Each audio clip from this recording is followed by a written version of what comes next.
Muy buenas noches, doctores. Vamos a comenzar con la jornada del día de hoy con el tema correspondiente a aborto.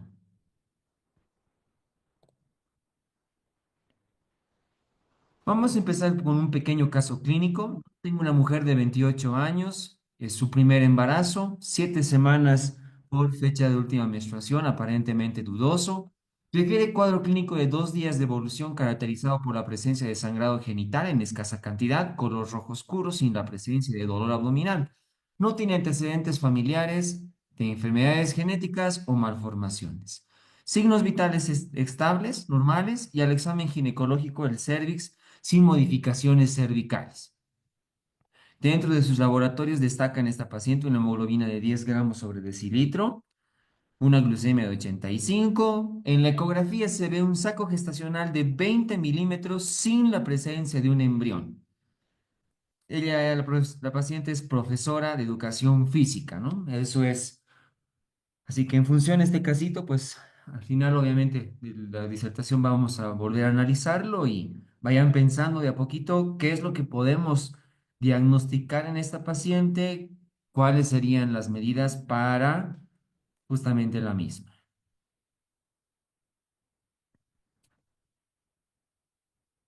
Bien, ya entrando a la definición de aborto, ¿no? Anatómicamente se dice de que un producto a partir de la semana 24 tendría ligeras facultades como para poder sobrevivir, teniendo en cuenta la gran inmadurez pulmonar, pero al menos a las 24 sí ya pudiera ser maduro. Más sin embargo, la definición de aborto es cronológicamente la interrupción de una gestación menor a 20 semanas o con un peso menor a 500 gramos. Sí, hay un pequeño acápite, dice que con 750, que se llama gramos, ligeramente tendría esas chances como para poder sobrevivir un producto, ¿no? Una vez que tenemos clara la definición, tenemos que tener en cuenta las múltiples etiologías que pueden haber. En función al producto, las etiologías genéticas son una de las más importantes, donde van a destacar las trisomías, las más importantes 16, 21 y 22, triploidías y tetraploidías, ¿no? Con alteraciones en las cuales el producto lo más probable es que no va a ser viable. Monosomías del cromosoma X, traslocaciones y algunos de los factores en relación a técnicas de reproducción asistida donde haya alguna alteración cromosómica para la fertilización, ¿no? Entonces, ante estos datos va a haber el hecho de que haya, más sin embargo, un producto que pueda pasar a pesar de estas causas genéticas, es decir, que haya implantación, digo, fecundación primordialmente y con posterior implantación, es muy probable que por estos defectos genéticos o pueda haber una muerte fetal espontánea o que se trate de un producto anembrionado, porque se ha demostrado de que el hecho de que haya la ausencia de la característica genética normal de un producto hace de que el trofoblasto pueda ser muy deficiente y por lo tanto solo hay un embarazo bioquímico, es decir, solo se forma el saco gestacional sin la presencia del embrión. Tenemos también que se llama afectaciones anatómicas, aquí estamos hablando propiamente más de la madre, donde destacan la alteración por tumores, los más frecuentes pueden ser miomas, aunque también pueden haber pólipos. Destacan las sinequias uterinas, que cuando hay signos sintomatología, como por ejemplo la imposibilidad de lograr un embarazo o más adelante está en el capítulo pacientes que tienen menstruaciones muy poquititas o inclusive que llegan a amenorrea, la confluencia de los síntomas más las sinequias hacen el diagnóstico de síndrome de Asherman. Y otro defecto anatómico muy común está en función a la incompetencia ítmico-cervical, que da la característica de producir abortos alrededores del segundo trimestre, casualmente también como parte de amenazas de parto prematuro. Entonces aquí es muy común entre abortos de 12, 14, 16 semanas de embarazo. Y también tenemos que se llama defectos en la implantación propiamente dicha del blastocisto. Que se llama, hay una pequeña ventana en función a ciertos días, ¿no? Y ya a las 48 horas se produce la duplicación celular por la fecundación y entre el sexto, quinto a séptimo día tendría que haber una implantación. Entonces, si el endometrio de la paciente no tiene una buena capacidad de receptibilidad para esa implantación, pues se puede producir también un aborto espontáneo. Dentro de la etiología, también destaca la carencia que pueda tener la paciente en función al consumo de selenio, oxígeno y proteínas. Una de las causas, entre comillas, endocrinológicas, destaca la insuficiencia de cuerpo lúteo. Sabemos bastante bien de que el cuerpo lúteo, que está producido por el ovario, es el encargado de producir progesterona. Pacientes que tienen una concentración de progesterona menor a 15 nanogramos sobre decilitro son más tendentes a desarrollar insuficiencia de cuerpo lúteo. En este tipo de pacientes hay que suplementar y lo que nos refiere la bibliografía es de 50 miligramos día para las insuficiencias de cuerpo lúteo. Otro está en función al síndrome de ovario poliquístico porque este puede producir elevación en los andrógenos y los andrógenos resisten a la progesterona producida por el cuerpo lúteo. Dentro de los cuadros infecciosos hay muchísimos que pueden producir, agentes etiológicos que pueden producir aborto en general. Están clamidia, treponema pallidum, vaginosis bacteriana, E. coli, micoplasma, ureoplasma. Las infecciones que son tanto del tracto genital, tracto urinario y gastrointestinal tienen mucha connotación. Las pacientes con algunas zonas de desprendimiento, como por ejemplo los hematomas subcoriónicos, pueden ser también parte de la etiología, el estrés materno y en función a la edad se ha demostrado que las pacientes con edad materna avanzada, es decir, mayores a 35 años, tienen un factor de riesgo para poder tener abortos espontáneos. En función a la toxicidad o al consumo, el cigarrillo, el efecto que produce el tabaco en la formación de las metaloproteinasas es muy importante para desencadenar un aborto, ¿no? Pacientes que dicen que consumen más de 4 cigarrillos tienen mayor chance de hacer aborto que las pacientes que no fuman, e incluidas las pacientes que son fumadores pasivas, ¿no? El humo del cigarrillo es lo deleterio para el producto. Una situación muy connotada es lo mismo con el alcohol, el consumo de níquel, las radiaciones, especialmente cuando las radiaciones son apélvica, que influye especialmente el ovario y el útero, el consumo de etilglicol, el óxido nitroso y el etileno que son para esterilizaciones o para, que se llama, consumos anestésicos o el plomo, también intoxicaciones, o el pentaclorofenol son factores del consumo para posibilidades de aborto. Una vez que ya tenemos, entre comillas, la posibilidad etiológica, teniendo en cuenta que es bastante amplia, empezamos con el diagnóstico de las variantes de aborto, ¿ya? Que entre comillas son un poquito inespecíficas en esta bibliografía. Ay, se pasó, espérenme un ratito. Alguien, alguien está apretando su pantallita. Ya, ahora sí, vamos. Tenemos las siguientes variantes clínicas. Primero, amenaza de aborto. Es aquella paciente que tiene dolor abdominal, pero no tiene sangrado y no tiene modificaciones cervicales. ¿Cuándo le llamamos síntomas de aborto? A aquella paciente que ya sí presenta sangrado genital.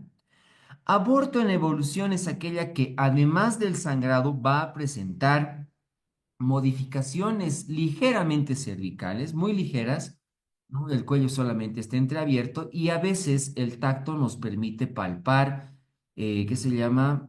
El asomo que va a tener el producto en un desprendimiento. Y aborto incompleto es el cese, entre comillas, en parte del dolor, pero la paciente presenta aún persistencia del sangrado genital con probabilidad de modificaciones cervicales. Aborto completo es aquella paciente que sí data el hecho de que haya eliminado tejido y que conforme ha pasado el tiempo también ha cedido todos sus síntomas y su sangrado genital desde el punto de vista clínico. En la ecografía se vería prácticamente un útero vacío. Tenemos la variante de aborto retenido.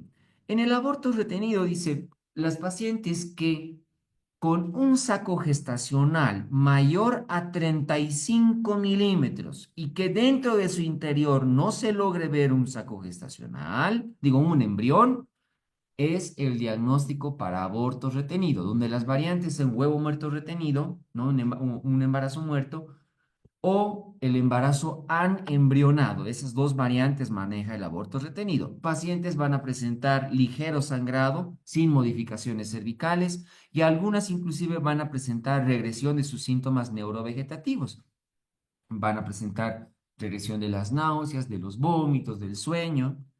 Y tenemos a el aborto inevitable, el cual sí tiene repercusión signo-sintomatológica donde ya las pacientes van a presentar al menos 1 centímetro de dilatación en el cérvix, va a haber una hemorragia profusa importante en la paciente, van a haber zonas de desprendimiento y aquí la bibliografía nos refiere que hay el signo del trompo, porque el útero, el cuello del útero se borra tanto, pero no se dilata muy bien. Esto produce gran dolor en la paciente, presencia de hemorragia, pero la dilatación no permite que se expulse el producto. Pueden haber datos de rotura ovular, por lo tanto, la secreción de un líquido transparente en escasa cantidad y pueden haber también la complicación con un proceso infeccioso hacia la cavidad. Tenemos que, si bien la clínica es muy importante para el diagnóstico, la ecografía nos ayuda bastante para los parámetros del diagnóstico, como por ejemplo la discordancia. Esto es en función a la edad gestacional. Si yo tengo por fecha de última menstruación y es entre comillas confiable, que hayan 8 semanas y el útero aparece un pequeño saquito gestacional irregular y demás, podría ser sugerente, ¿no? Otro está en función a la regularidad que tiene el saco gestacional, que tiene que ser regular, ovoide. Aquí no es muy característico, pero miren, ya tenemos que se llama zonas donde hay irregularidad, ¿no? Cuando el saco gestacional está deformado es un dato sugerente. En relación a la reacción decidual, ¿no? Aquí podemos ver, es este halo blanquecino alrededor que tiene el saco gestacional, a esto se le llama reacción decidual, tiene que haber en la presencia de un embarazo en la ecografía.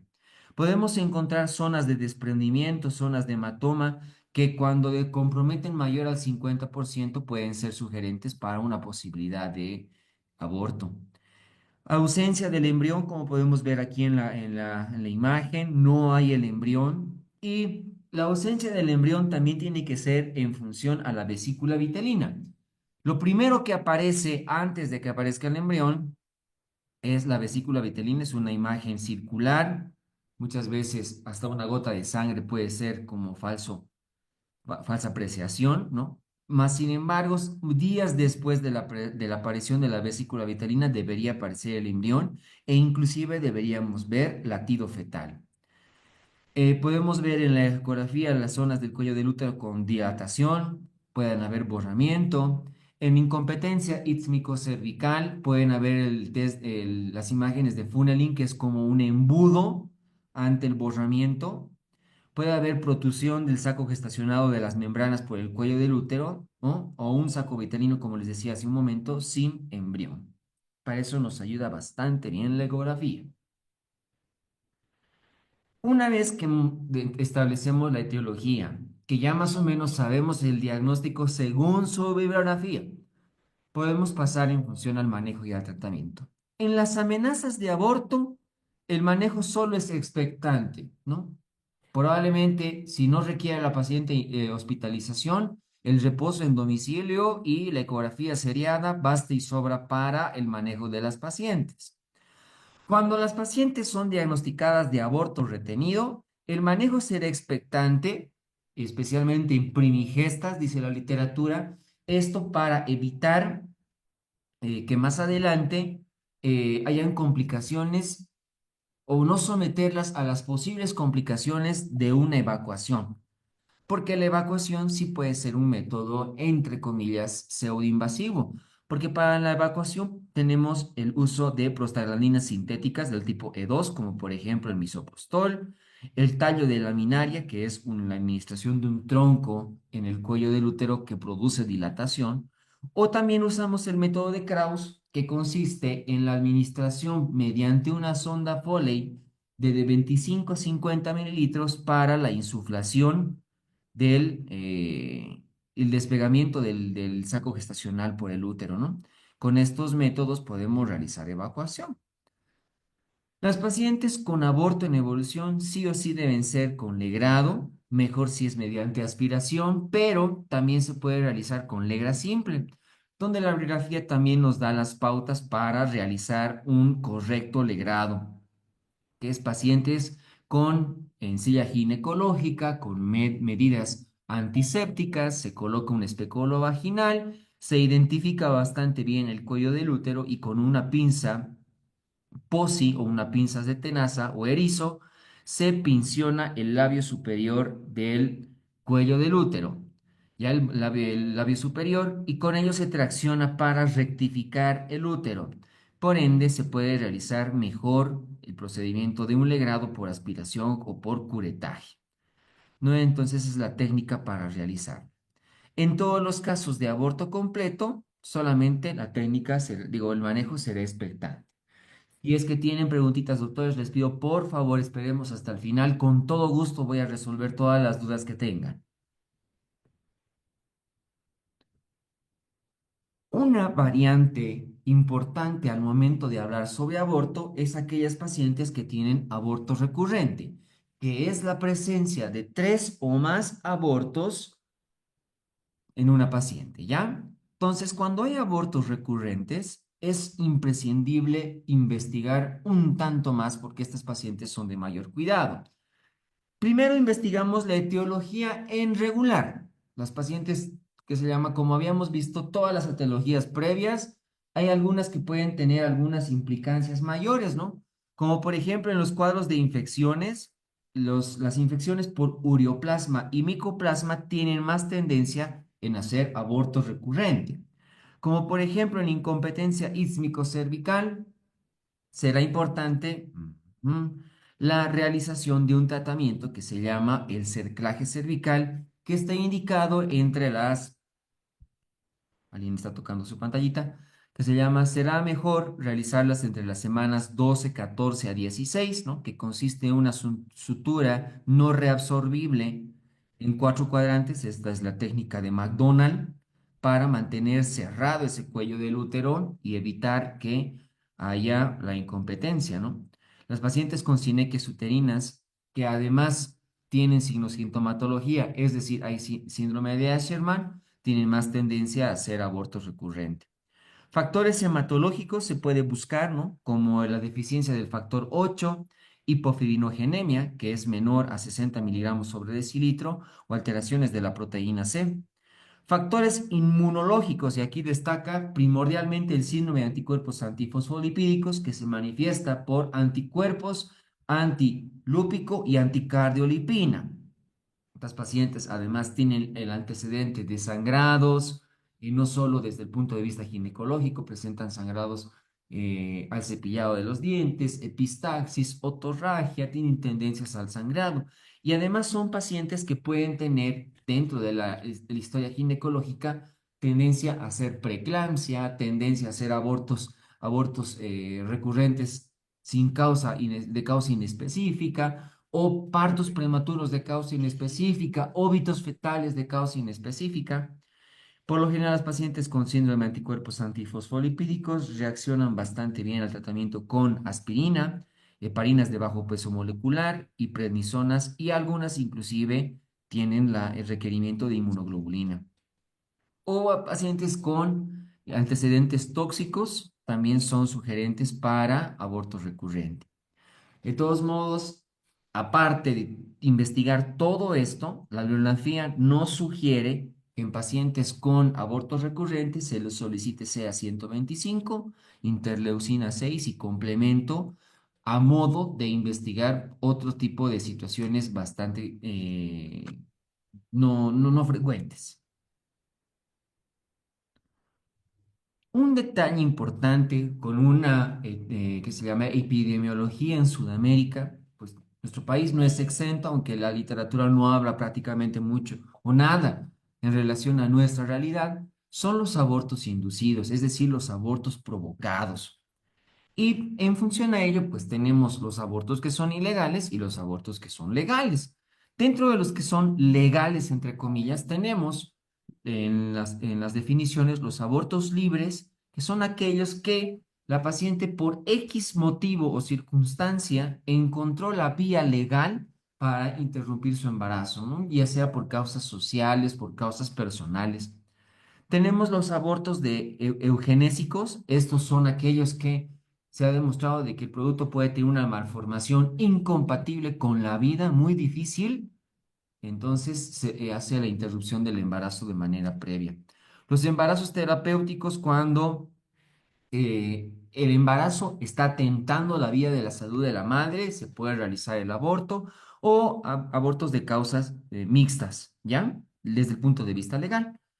Hay que tener en cuenta en la historia, cuando una paciente acude a un aborto inducido, que hay ciertas particularidades, como por ejemplo en la edad es más frecuente en edades jóvenes, en función a la paridad es más frecuente en pacientes que no tienen embarazo. En relación al estado civil, son las pacientes que son solteras. Grado de instrucción, mientras la paciente es más letrada, se ve mayor tendencia a la interrupción del embarazo. Pacientes que tienen problemas familiares, sociales, tienen más chance. Pacientes con actividades físicas o actividades laborales a presión importante o con pacientes con violencia familiar tienen mayor tendencia a realizar abortos provocados y muchos de ellos son abortos clandestinos, abortos ilegales, donde hay una gran tasa de complicación en relación a las pacientes, que por lo general son hemorragia, perforación uterina y infección, y es por a veces legrados con ausencia de técnica quirúrgica importante, ¿no? Aquí podemos ver cómo se está haciendo un legrado sin el pinzamiento correspondiente, es más tendente a perforación uterina.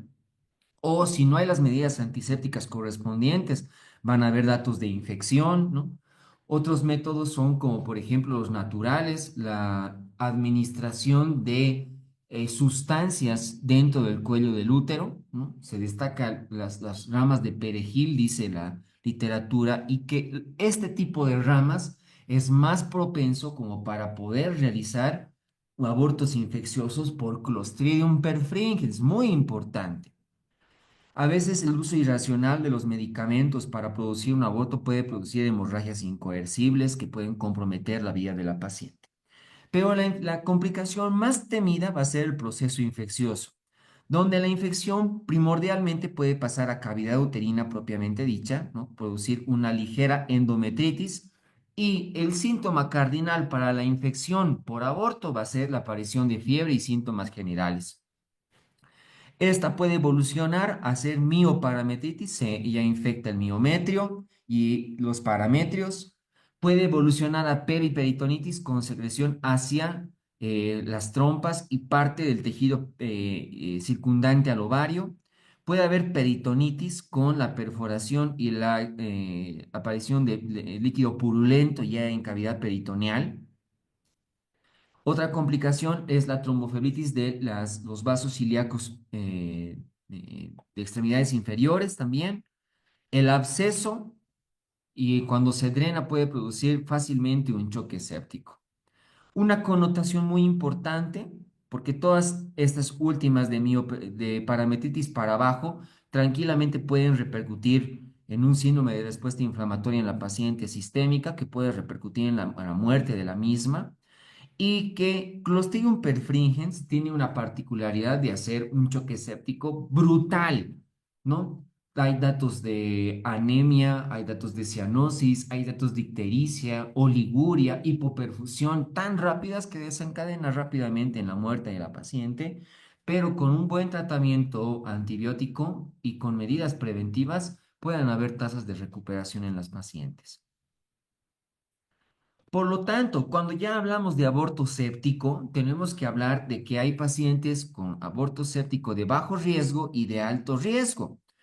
¿No? Bajo riesgo es cuando la paciente tiene menor a 8 semanas y alto riesgo es cuando la paciente tiene mayor a 8 semanas. Esto porque se llama el crecimiento del producto, el crecimiento también del aborto y que se llama la repercusión hemodinámica es más importante cuando un útero es más grande.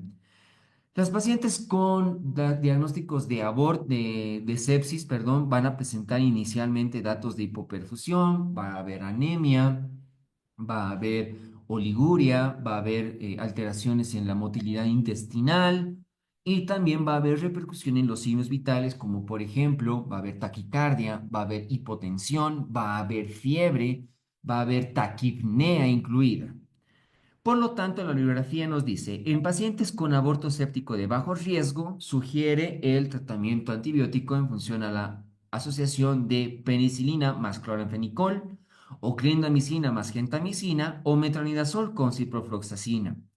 Y en las pacientes con aborto séptico de alto riesgo están los siguientes regímenes: penicilina con clonifenicol más gentamicina, aquí es triasociado, o clindamicina más gentamicina, más el uso o bien de ceftriaxona o bien de metronidazol, ¿no? En alto riesgo son triasociados y en bajo riesgo son biasociados.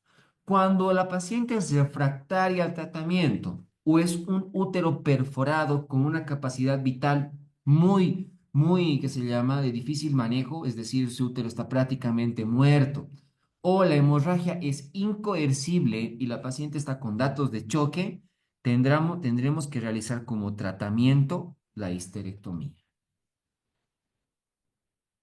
Un dato no importante que se llama, me olvidaba, inclusive en pacientes con sepsis por Clostridium perfringens pueden hacer fácilmente émbolos tromboembólicos infectados a todo el cuerpo y es hasta frecuentemente encontrar endocarditis bacteriana.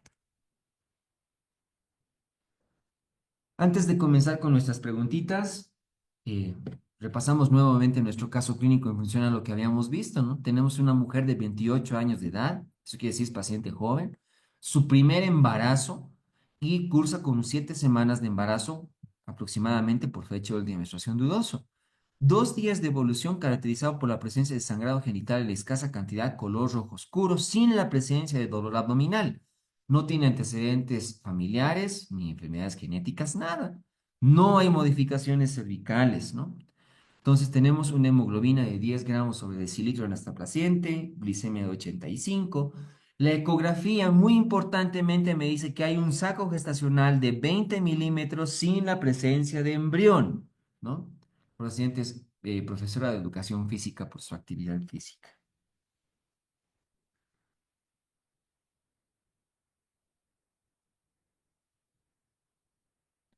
Muchos están colocando la posibilidad o bien de aborto incompleto o bien de aborto retenido con la posibilidad de que sea un embarazo anembrionado.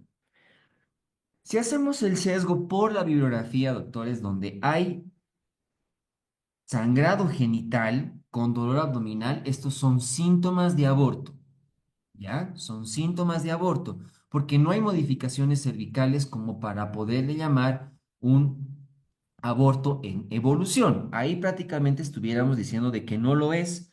Y tampoco es que se llama un aborto incompleto porque no hay ligera modificación cervical. Por lo tanto, me quedo con síntomas de aborto, una posibilidad, o sí, la otra tendría que ser embarazo, aborto retenido. La bibliografía les dice, doctores, de que a veces el punto de corte para esperar de que realmente sea un aborto retenido es esperar a 35 milímetros por si acaso, ¿no? No estoy diciendo de que no sea aborto retenido, es una gran posibilidad, pero lo mantendría como síntomas de aborto. Síntomas de amenaza de aborto, diré, así está en su biografía, ¿ya? Por lo tanto, ¿qué haría yo en esta paciente? ¿Cuál sería mi conducta? ¿Hago evacuación? ¿Haría un manejo expectante?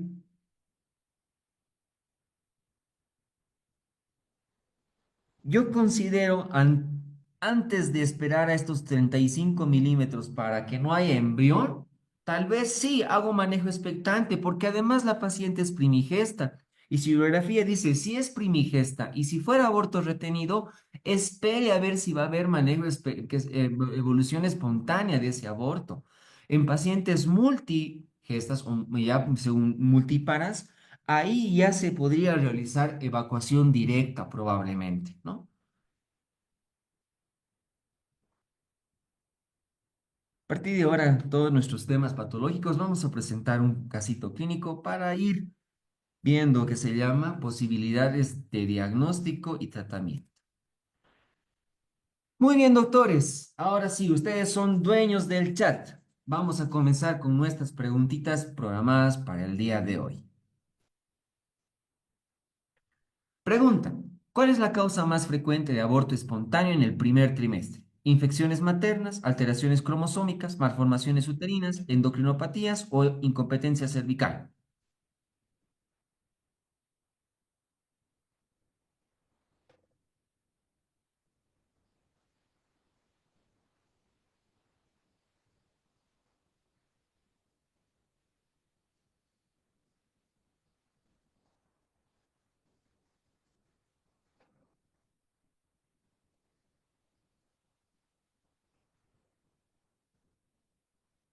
Cuando hablamos de primer trimestre, sí. Las afectaciones más frecuentes son las cromosómicas, es decir, las genéticas del embrión, ¿no? Entre un 50 y 70% de los abortos del primer trimestre se deben a anomalías cromosómicas incompatibles con la vida.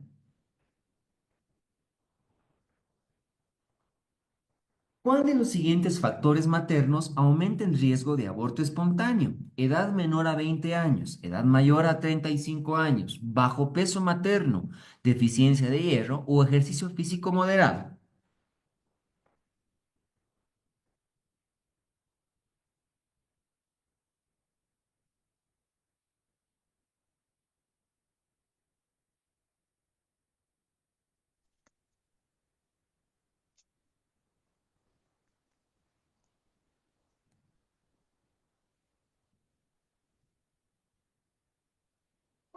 La edad materna mayor a 35 años, ¿no? Y esto es con una curvatura, porque las pacientes con mayor edad tienen mayor chance de hacer justamente cromosomopatías por un, que se llama envejecimiento o por una mala calidad ovocitaria. La incidencia de abortos espontáneos aumenta significativamente con la edad materna avanzada, por mayor frecuencia con alteraciones cromosómicas. ¿Qué factor endocrino se asocia con abortos recurrentes? Hiperprolactinemia, hipotiroidismo subclínico, insuficiencia lútea, hiperandrogenismo o síndrome de ovario poliquístico.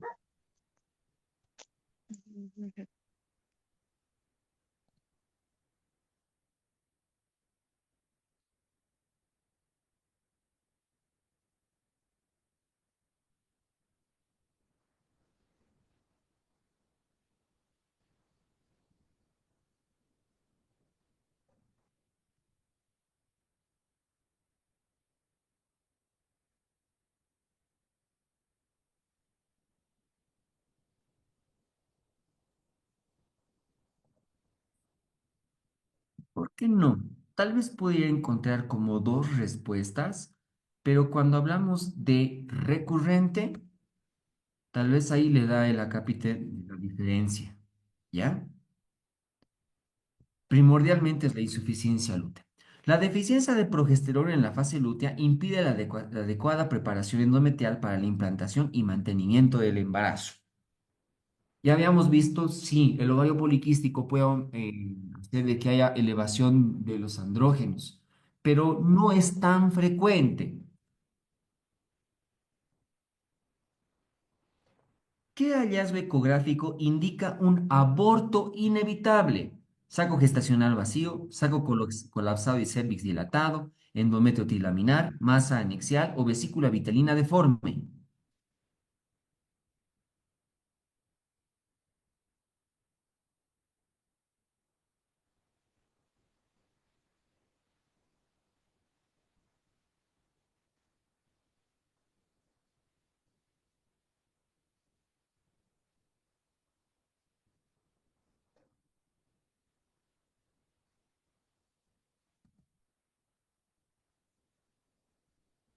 Sí, es un saco colapsado y con cérvix ya dilatado, porque el inevitable es el que tiene dilatación de 1 centímetro o más, entre comillas.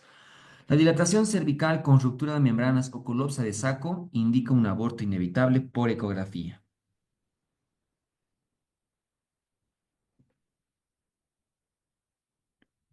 ¿Cuál es la causa principal de aborto séptico? Uso de metotrexate, endometritis puerperal previa, infección urinaria materna, anemia severa materna o maniobras abortivas inseguras.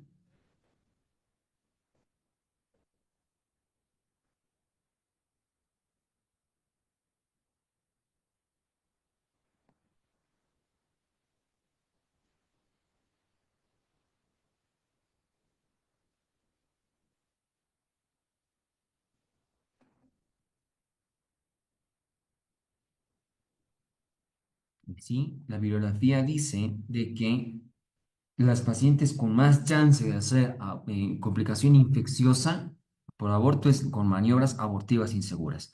La introducción de material séptico en el útero durante abortos provocados es la causa más frecuente de un aborto séptico.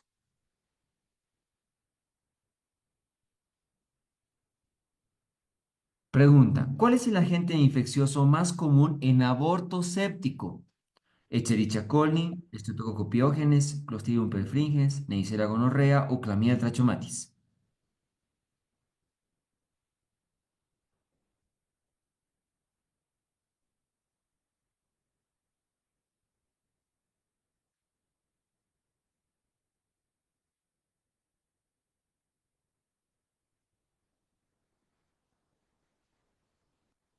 Algunos, algunos los pesqué ahora sí.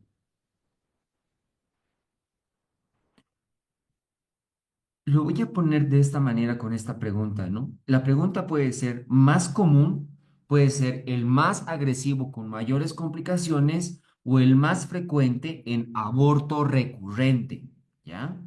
Cuando hablamos así más común en aborto séptico, a secas, más común en aborto séptico es Escherichia coli. E. coli y anaerobios mixtos son los agentes más frecuentes en infecciones uterinas post-aborto, ¿ya? Cuando decimos más frecuente, E. coli, pero con mayor letalidad, ahí sí les puedo decir Clostridium perfringens. Y cuando es para aborto recurrente, las infecciones son por micoplasma y ureaplasma. ¿Qué hallazgo ecográfico se observa en el aborto retenido? Ausencia de vesícula vitalina, saco gestacional irregular, ausencia de cuerpo lúteo, saco gestacional colapsado sin actividad cardíaca o engrosamiento endometrial.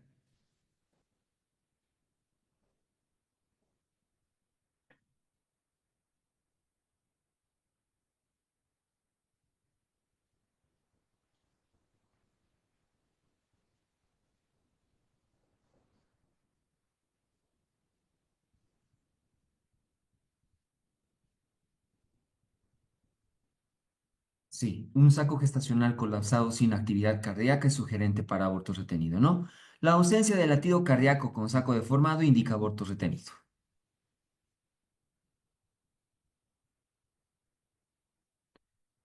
¿Qué tipo de aborto se caracteriza por dolor abdominal, sangrado y cérvix abierto sin expulsión? Amenaza de aborto, aborto inevitable, aborto incompleto, aborto retenido o aborto séptico.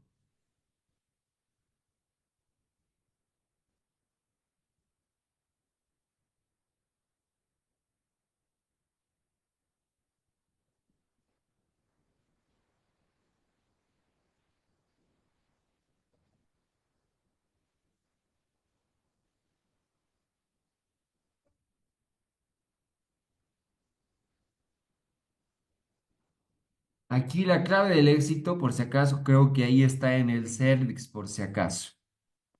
Es aborto inevitable.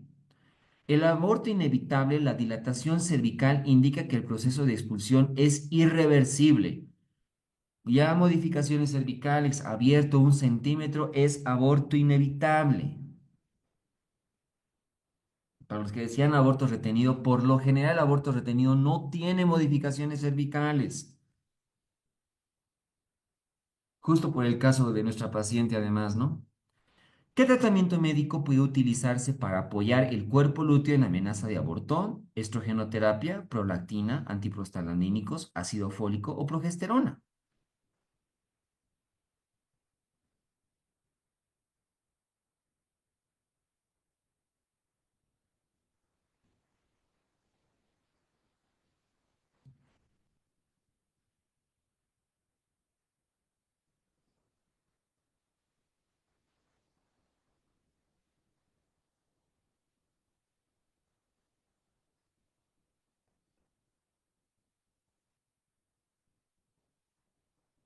Facilito.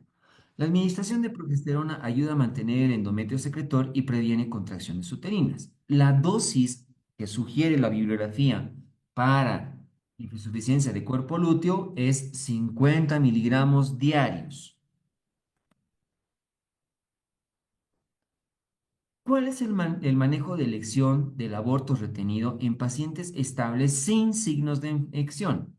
Histerectomía, metrotexato intramuscular, evacuación uterina, inducción con oxitocina o manejo expectante.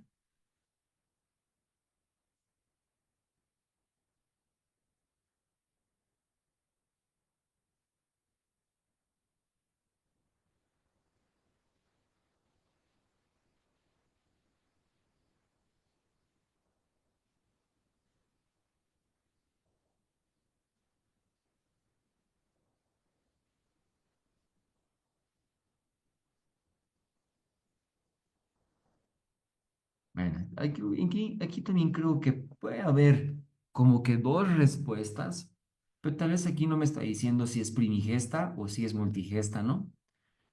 Entonces, a secas tendría que ser evacuación uterina. Obviamente también puede ser expectante siempre y cuando la paciente sea primigesta. Eso dice su bibliografía. El aborto retenido requiere evacuación del contenido uterino para prevenir coagulopatías y complicaciones infecciosas. La vía se individualiza según las condiciones, ¿no? Ahí está el detalle. Hay que hacer la evacuación.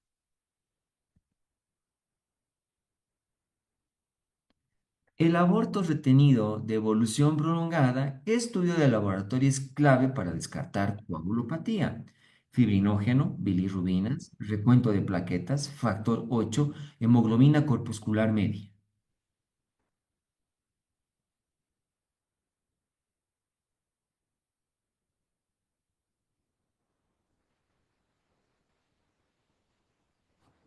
Mm, mm, mm, mm.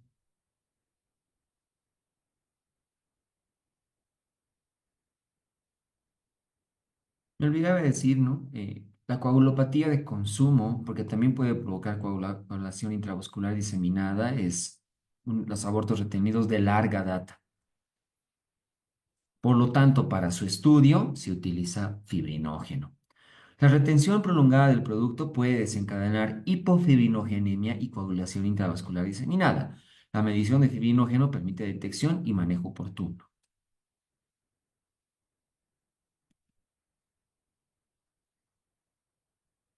¿Cuál es el tratamiento inicial del aborto séptico? Antibióticos de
Ahora sí, no me fui, doctores. Sí, se cortó, creo, la luz por un ratico.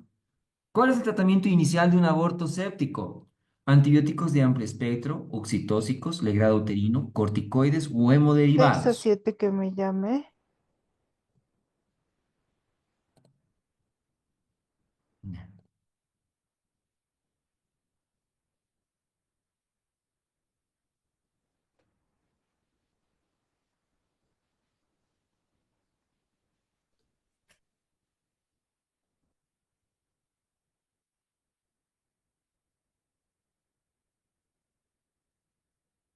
Antes de cualquier procedimiento, primero antibióticos, ¿ya? Antes de la evacuación uterina se debe iniciar antibióticos y medidas de soporte para evitar la sepsis generalizada. Otro detalle muy importante en primero administrar antibióticos antes de hacerle grado y evacuación es que un útero infectado es como útero en mantequilla. Fácilmente se puede hacer perforación uterina en este tipo de abortos.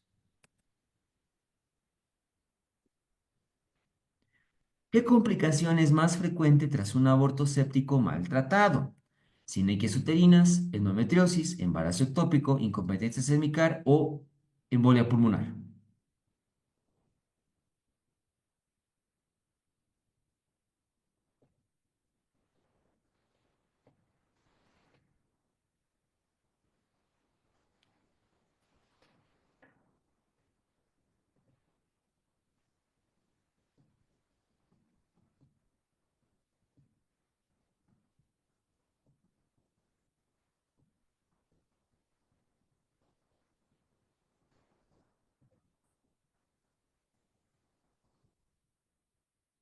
Por si acaso no dice endometritis, ¿eh? Por si acaso. La respuesta es sinequias uterinas. Las infecciones posaborto pueden causar adherencias intrauterinas. A esto se le llama síndrome de Asherman cuando hay signosintomatología, como en este caso, esterilidad secundaria.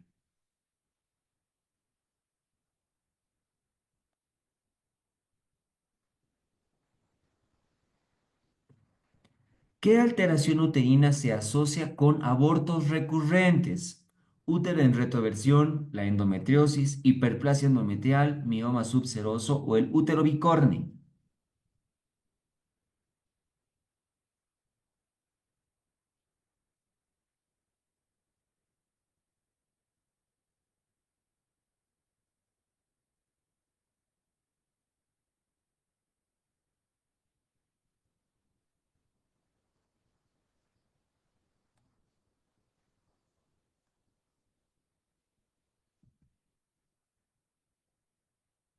Útero bicorne.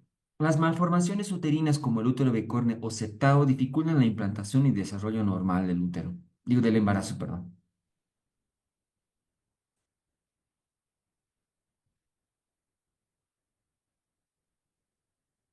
Alguien dice, ¿podría ser D también? No, porque el mioma subseroso es para afuera.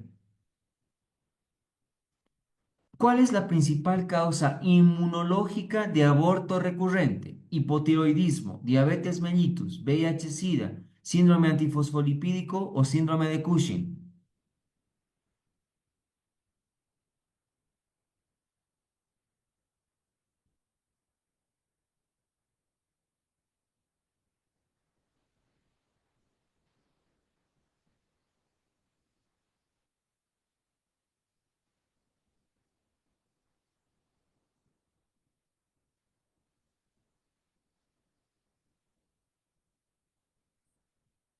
Sí, no hay para perder. Síndrome antifosfolipídico. La presencia de anticuerpos antifosfolípidos causa trombosis placentaria y pérdida fetal recurrente. Produce un consumo prácticamente de toda la base y hace que la paciente sangre todavía más. ¿Qué tratamiento mejora el pronóstico en pacientes con síndrome antifosfolipídico y aborto habitual? Progesterona, heparina y aspirina, corticoides, estrogenoterapia o antiprostaglandínicos.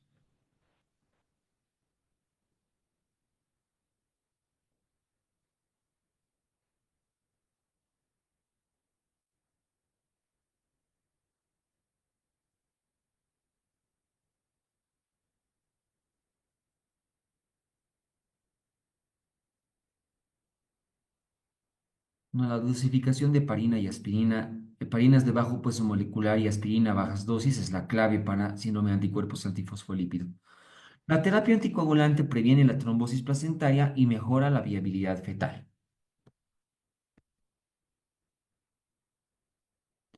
¿Cuál es la principal causa anatómica de aborto recurrente? Incompetencia cervical, endometriosis, miomas subserosos, poliquistosis ovárica o hiperplasia endometrial.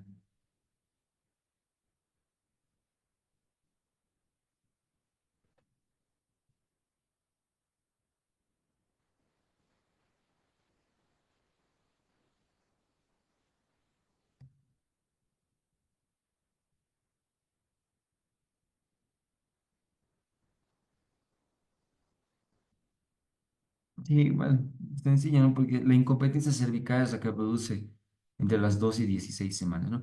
La debilidad cervical impide mantener el embarazo a partir del segundo trimestre. Por eso produce abortos recurrentes.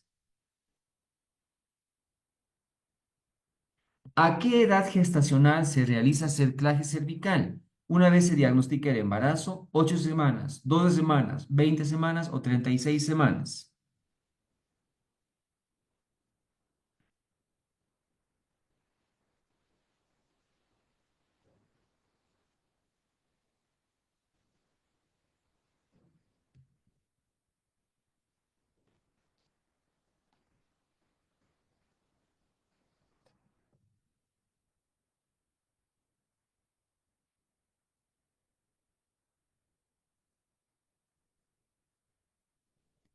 El cerclaje de McDonald o Shidocar refuerza el cuello y previene abortos recurrentes entre las 12 y 14 semanas de gestación por incompetencia ítmico-cervical. La respuesta es 12 a 14 semanas.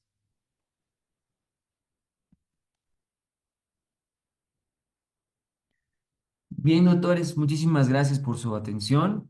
Yo quedo predispuesto a partir de ahora a todas las preguntas que ustedes tengan.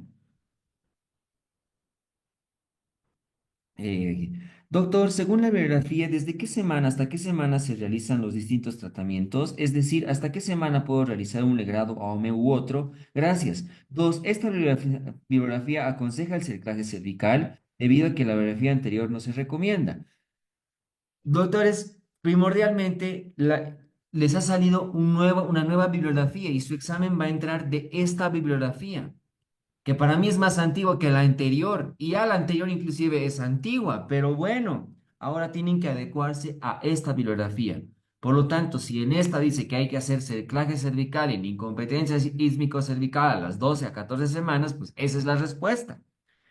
Referente al tratamiento, tampoco es que dice en un legrado con qué edad gestacional, hasta cuándo debería hacerlo, ¿no? Solamente si dice que embarazos mientras más grandes, mayor la posibilidad de complicaciones y de tener que hacer una evacuación más mecánica, es decir, ya sea por aspiración o legrado instrumental. Doctor, ¿puede repetir los agentes infecciosos implicados en aborto? Como memotécnico lo digo, ¿no? Porque todas las bacterias que son del tracto genital, urinario e inclusive gastrointestinal pueden producir, que se llama como etiologías de aborto, ¿no? Ahí está clamidia, está gonorrea, está vaginosis bacteriana, treponema pallidum, E. coli, están anaerobios, están, que se llama microplasma, toditos ellos hacen como etiología de aborto. Pero si yo digo cuál es la causa más frecuente para, que se llama aborto séptico, más frecuente es E. coli, el más frecuente. Ahora, el más letal, Clostridium perfringens. Y cuando hay una cápite que dice en aborto recurrente, es más frecuente por la presencia de micoplasma y ureoplasma. Doctor, no me quedó claro la diferencia entre aborto inevitable y aborto retenido.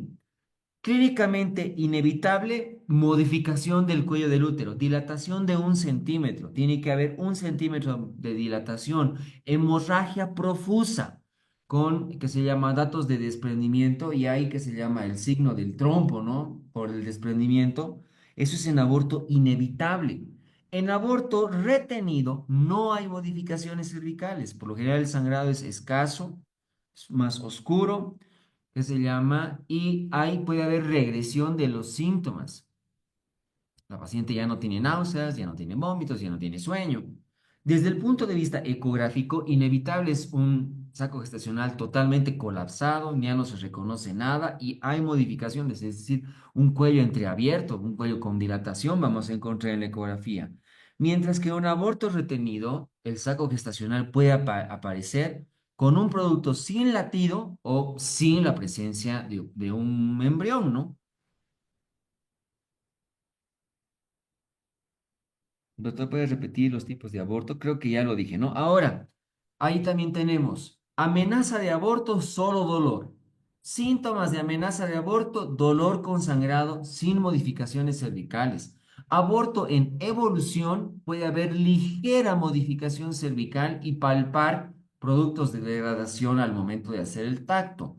Aborto incompleto es que se llama ligero sangrado, remite un poquito, dice la literatura el sangrado y puede haber un cuello entreabierto, tampoco está dilatado. El retenido no hay modificaciones cervicales y el inevitable está dilatado 1 centímetro. Doctor, ¿cuál es el criterio para diferenciar entre aborto incompleto y completo? Creí que era 17 milímetros de espesor del endometrio, pero mencionó 35. No, el 35 es el diámetro del saco gestacional. Ahora, el endometrio, que se llama en incompleto, va a estar ocupado por restos, que va a haber un mayor contenido heterogéneo en la ecografía cuando es incompleto. Cuando es aborto completo, prácticamente no vamos a encontrar nada y muy probablemente ese endometrio va a estar delgadito. Doctor, entonces, ¿cuáles serían los criterios ecográficos de aborto retenido? Bueno, todo lo que estoy respondiendo es en función a su bibliografía, por si acaso, ¿no? Porque yo probablemente no maneje actualmente todos estos criterios. Ojo, pero que se llama, ¿qué dice en su bibliografía para aborto retenido? La presencia de un saco gestacional que no tenga ni vesícula vitelina para la edad gestacional correspondiente sería un dato sugerente. Que ya aparezca vesícula vitelina y que después no aparezca un embrión, dice ecografía ginecológica transvaginal, yo creo que ahí lo está confundiendo con lo que me decían hace rato, 17 milímetros por ecografía transvaginal y 35 milímetros en ecografía transabdominal, ya deberíamos ver embrión, ¿no? Pero si no hay, aunque después, párrafitos, 2 párrafos más abajo, o creo que el siguiente dice, vamos a tomar entonces como punto de corte un saco gestacional de 35 milímetros sin la presencia de embrión, es aborto retenido.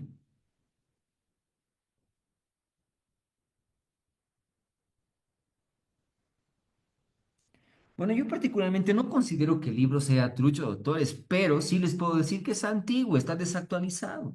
Ese es el gran detalle en función a la bibliografía anterior. ¿Cuándo es aborto recurrente según el libro de Pérez Sánchez? 3 o más abortos. Aquí ahora es 3 o más abortos. ¿Qué tipo de miomas están relacionados con el aborto? En realidad, los submucosos, los que están dentro de la cavidad, y entre comillas, parte de los intramurales, pero los subserosos por lo general no confluyen con de ser muy peligrosos para aborto. ¿Qué es el síndrome de Mondor? Es una complicación por el Clostridium perfringens. Es el síndrome icterazoémico de Mondor. Las pacientes van a presentar palidez por una anemia marcada, van a presentar cianosis por hipofibrinogenemia y además van a presentar ictericia por, que se llama un aumento de la bilirrubina por una hemólisis muy importante, ¿no? También se le llama síndrome vermicolor o síndrome tricolor a este tipo de pacientes. Casi hoy en día ya no vemos este tipo porque ya ha ido mejorando la técnica de diagnóstico y las formas de prevención para las pacientes. Doctor, ¿puede repetir lo de útero bicorne? Dentro de las malformaciones uterinas, la más frecuente es el útero bicorne o el útero septado. Es un útero en forma de corazón, ¿no? Donde prácticamente es 2 úteros. Es no solo causa de aborto recurrente, porque también es aborto en general, pero cuando hablamos de recurrente, desde el punto de vista anatómico, es de los más frecuentes, y también es lo más frecuente para amenaza de parto prematuro. Y me preguntan, ¿cuáles son las complicaciones del aborto? En esta bibliografía está muy pegado a cuando el aborto es clandestino, entre comillas, ¿no? Donde las complicaciones son hemorragia, perforación uterina e infecciones. Yo le aumentaría un hito más que dice su bibliografía en el acápite de infecciones, infertilidad a futuro. ¿Qué día será la siguiente clase, doctor? El día sábado nos vemos a las 7:30 de la noche. Diferencia de aborto en evolución y aborto inevitable. Ya les dije, ¿no? Aborto en evolución dice de que puede estar ligeramente reblandecido ese cuello del útero y podríamos palpar parte del tejido. Mientras que en inevitable, 1 centímetro de dilatación ya debe haber y debería haber una hemorragia profusa, con zonas de desprendimiento y como hay borramiento, pero no con una dilatación importante y el signo del trompo.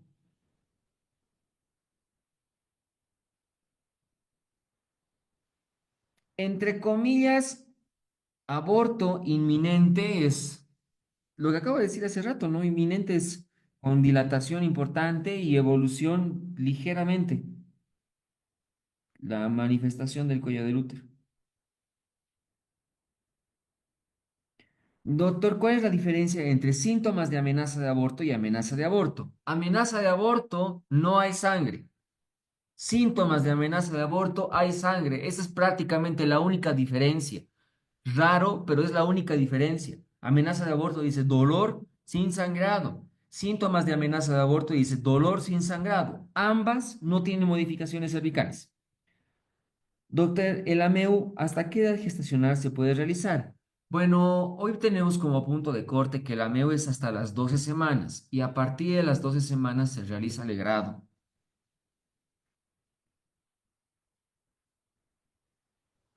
Bueno, su bibliografía no lo está poniendo como aborto habitual, ¿ya? Lo mantiene como aborto recurrente, pero ello para que no se mareen en función a esta bibliografía, les recomiendo que los dos sean lo mismo, para que no se mareen. ¿Cuáles serán los temas del sábado? Y espérenme un ratito, ahorita les digo que tenemos.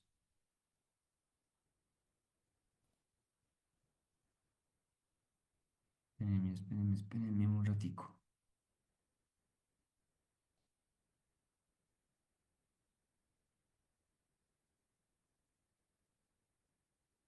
Espérenme un ratito, por favor, doctores. Yo les digo en un momentito cuáles los temas.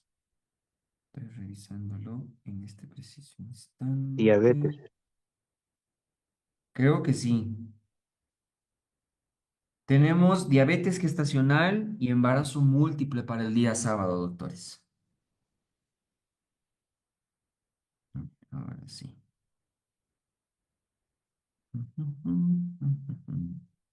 Aborto diferido, doctor. Me está preguntando o me está haciendo, ¿qué se llama? Una aseveración. Pero aborto diferido es lo mismo que aborto retenido. Pero en esta bibliografía no sale aborto diferido, así que no se complique con el término, doctor. La dosis de aspirina, doctor, buenas noches. Depende. ¿Qué se llama? Cuando lleguemos al tema de preeclampsia, se van a dar cuenta de que dice que la dosis para embarazo es la menor posible, menor a 100 miligramos.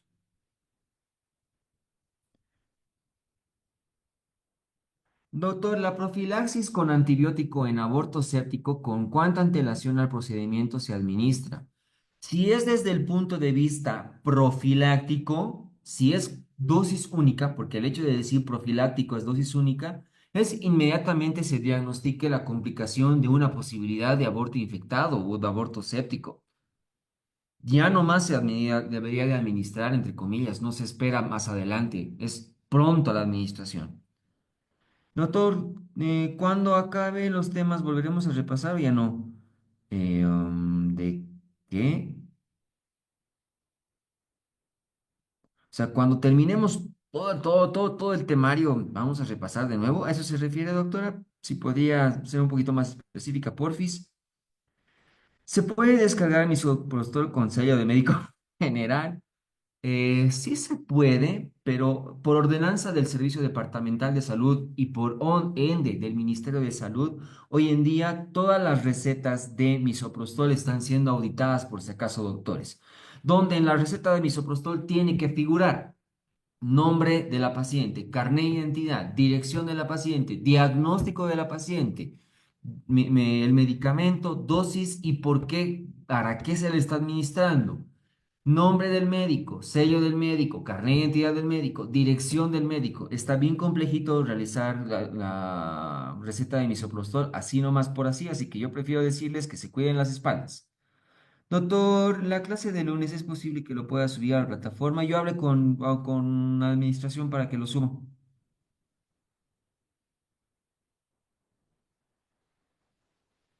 ¿Cuál es la edad gestacional más frecuente en que ocurre el aborto espontáneo? De 8 a 12 semanas, ¿verdad, doctor? Es dependiendo de la causa. Muchas de las veces, yo creo que inclusive tal vez le podemos bajar a 6 semanas y de 6 a 10 es en los intervalos de tiempo en lo cual más frecuentemente se producen los abortos espontáneos. Sí, doctor, a eso me refería. Bueno, doctores, creo que tienen un cronograma donde gineco estamos pues hasta creo la primera semana de diciembre con todo, doctores, porque después de seguro van a presentar otras ramas. Yo particularmente no sabría decirles si va a haber un repaso general de ginecología y obstetricia. Creo que se apertura un mesecito antes del examen, el intensivo, ¿no? Pero eso lo tendrían que preguntar con la administración.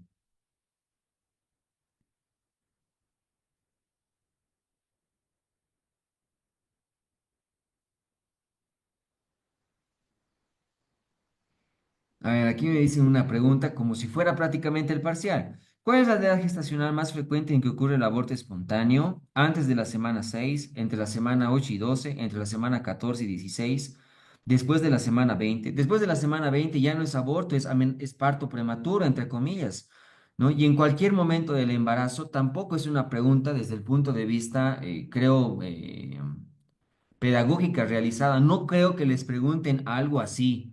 Por lo tanto, me voy a quedar solo con las tres opciones primeras, antes de la semana 6, de 8 a 12 y de la semana 14 a 16. No puede ser de la 14 a 16 porque esto sería más como para aborto recurrente. La descarto. Por lo tanto, voy a dejar en parte como que pueda ser entre la semana 6 a 8. Por lo tanto, A y B con probabilidad de ser posibles en esta formulación de pregunta que me hace. Doctor, en el aborto en evolución, entonces, solo hay reblandecimiento del cuello sin dilatación. Eso es lo que dice su bibliografía, doctor. No, en el aborto en evolución dice, y puedo tactar parte, que se llama, al tacto vaginal, puedo tactar, que se llama, productos, que se llama tejido, digamos. Doctor, después de un aborto, ¿cuánto tiempo debe esperar una paciente para quedar embarazada?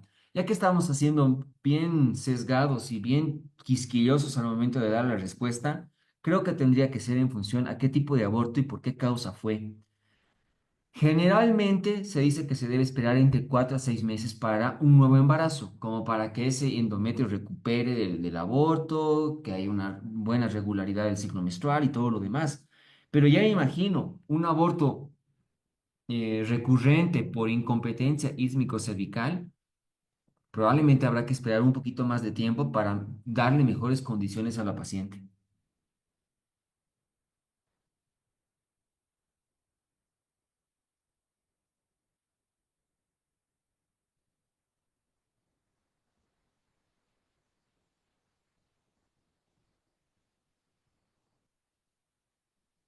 Creo que ahora sí, ya no tenemos más preguntas. Bueno, de manera inicial les pido disculpas por el retraso del día de hoy, doctores. Ah, ya, aquí. En caso de una rotura ovular en paciente con cerclaje, ¿se administran antibióticos? Bueno, ya vamos a llegar al tema de ruptura prematura de membranas en su momento.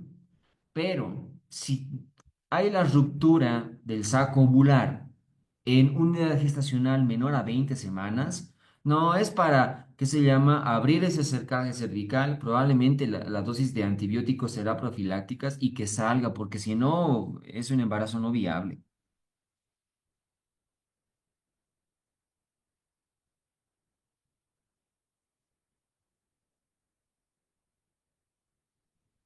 Doc, ¿se puede repetir los tipos de aborto según escenografía? Bien, hay amenaza de aborto, síntomas de amenaza de aborto, hay aborto en evolución, aborto retenido, aborto incompleto, aborto completo y aborto inevitable. Esos son los tipos de aborto según la bibliografía. Y bueno, le aumentaría yo dos, ¿no? Que están más adelante como complicaciones, pero son el aborto séptico de bajo riesgo y de alto riesgo.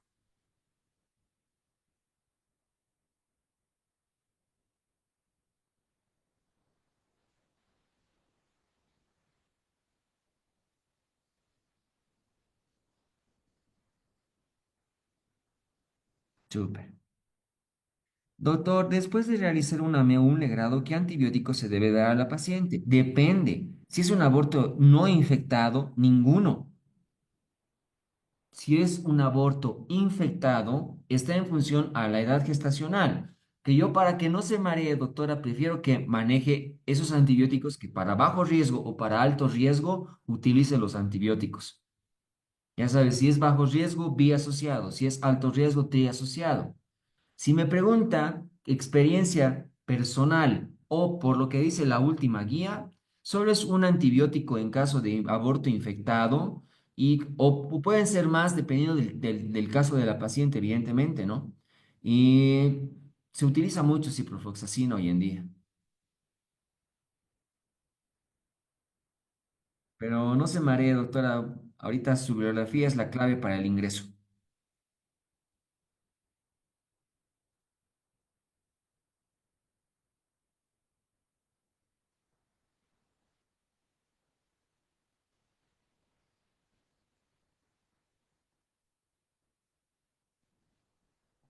No hay más, no hay más, no hay más preguntas, doctores.